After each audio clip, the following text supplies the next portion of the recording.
Hey guys, Mr. Betts here. I'd like to take a look at a couple examples using average rate of change.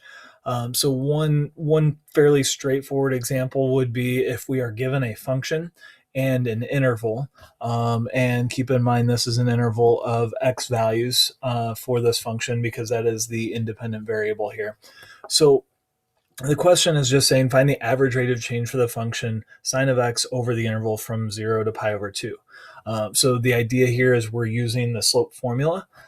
So we're going to use this difference quotient here, f of b minus f of a over b minus a, where a is 0 and b is pi over 2. So in this particular example, then, we're going to have sine of pi over 2 minus the sine of 0 divided by pi over 2 minus 0. And actually, if this were a free response question, say on the AP test, if the question's asking for an average rate of change and this simplifies to the right answer, there's actually nothing wrong with just boxing that and saying that's my answer. We can simplify it a little bit. So let's pretend that this is a multiple choice question and we have to match it to an answer that doesn't look like this. We might actually have to remember what these sign values are. So sine of pi over 2 is going to be 1, sine of 0 is going to be 0, and then pi over 2 minus 0 is pi over 2. And then 1 divided by pi over 2, we multiply by 2 over pi, and we would get 2 over pi. So again, this is a simplified answer, but on a free response question for me or for a college board on the AP test, this expression right here as a difference quotient would be acceptable.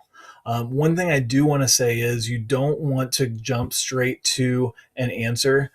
So we don't want to leave off all of this work here, especially with average rate of change. You want to show, sorry about that, you want to show with your work that you understand the average rate of change is a slope, and we compute a slope with a difference quotient. So you should have a difference quotient in your work, especially when your work is going to be graded on a free response question.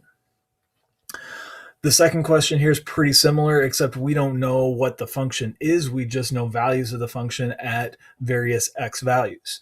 The idea here is the same, though. We're still using this formula, f of b minus f of a over b minus a. So average rate of change is slope of a secant line.